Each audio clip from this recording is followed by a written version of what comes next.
sir. Excuse me, 300 pesos or spin the wheel. Maaari kayong manalo ng LG.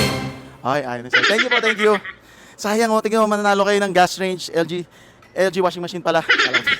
Ma'am, excuse mo, 300 pesos or spin the wheel. Wala ako yung babayaran. Mamimili lang kayo kung 300 pesos or spin the wheel. Maaari kayong manalo ng gas range washing machine LG. Ikaw na lang. Sige ako, sir. Okay, ano po, 300 pesos or spin the wheel? Spin the wheel. Okay, ano pang inaantay mo? Spin mo na yan! Maraming salamat HMR sa mga prices nyo, mga pakagaganda. Oy! Nanalo si Sir, matutumba. Nanalo si Sir ng 2,000 HMR GC! Palakpakan naman natin si Sir. Kuya, congratulations! Nanalo ka, ang init po dito sa Subic, no? Nanalo ka ng 2,000 GC galing kay HMR. Sir, pwede nyo i-claim niya kahit sa HMR, pwede nyo siyang gamitin din. At Sir, ano pong nararamdaman nyo ngayon? Maraming salamat sa napanalunan ko. Thank you very much. Yan, okay Sir. Sino po gusto natin pasalamatan? HMR po, pasalamat. Thank you very much. Yan, okay mga buso, comment down below sa tayo magpapaspin the wheel next. Sheesh!